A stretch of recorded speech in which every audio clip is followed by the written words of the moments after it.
The last part of this lesson deals with how to factor given different problems. So the first thing you want to do is look to see if there are any greatest common factors at all. If there are, go ahead and take those out front and then say, okay, now can I just factor this by itself, or are there any perfect squares?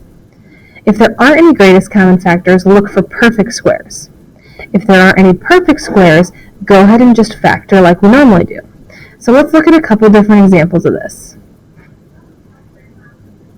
Okay, so this first problem, I can clearly see that there's 4s that I can divide out, x's and y's in every single term. So I can only take an x to the first and a y to the first out of both. So I take those out in front, and what's left inside of my parentheses is going to be x minus 5y, because I have y squared and I'm taking 1 out, so there's 1 left, and then 3. And then there's 2 different variables in this, so I can't go any further than that, and that's your answer. Looking at letter B, don't mind the bell. The greatest common factor is m, so when I take that out, I get m squared minus 9m minus 10. Then I look to see if I can factor that anymore. Well, I say, okay, can it multiply to negative 10, and can anything add to negative 9? Go ahead and make your little side chart over there. You don't have to every time, but if it helps, then keep doing it. To get negative 9, I would use negative 10 and positive 1. So the m that's out in front is already going to stay there, and then I'm going to take m minus 10 and m plus 1, and then it's factored as much as I can. Letter C. I don't see any greatest common factors in this, so I'm automatically just going to go to factoring. There's no perfect squares, there's no greatest common factor.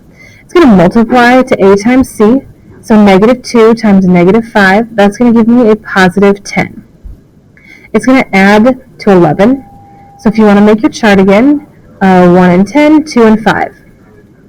The things that are going to add up to 11 are 1 and 10, so I'm going to leave my first term the same, negative 2x. I'm going to add in 1x and 10x. You can put them in any order, it doesn't matter, minus 5. Now I'm looking for greatest common factors in the first two. Well, the greatest common factor is going to be negative 2x, and that's going to give me x minus 5, because I divided out a negative. This one only has a 1 in it, and it's going to leave me with x minus 5. So factor this is 2x plus 1 and x minus 5. Finally, for the last one, I see they're both divisible by 2's, so that's going to leave me with x to the 4th minus 16y squared. And there's really not any further that I could go with that. If it was y to the 4th, I'd have a perfect square, but in this case I don't, so that's the end.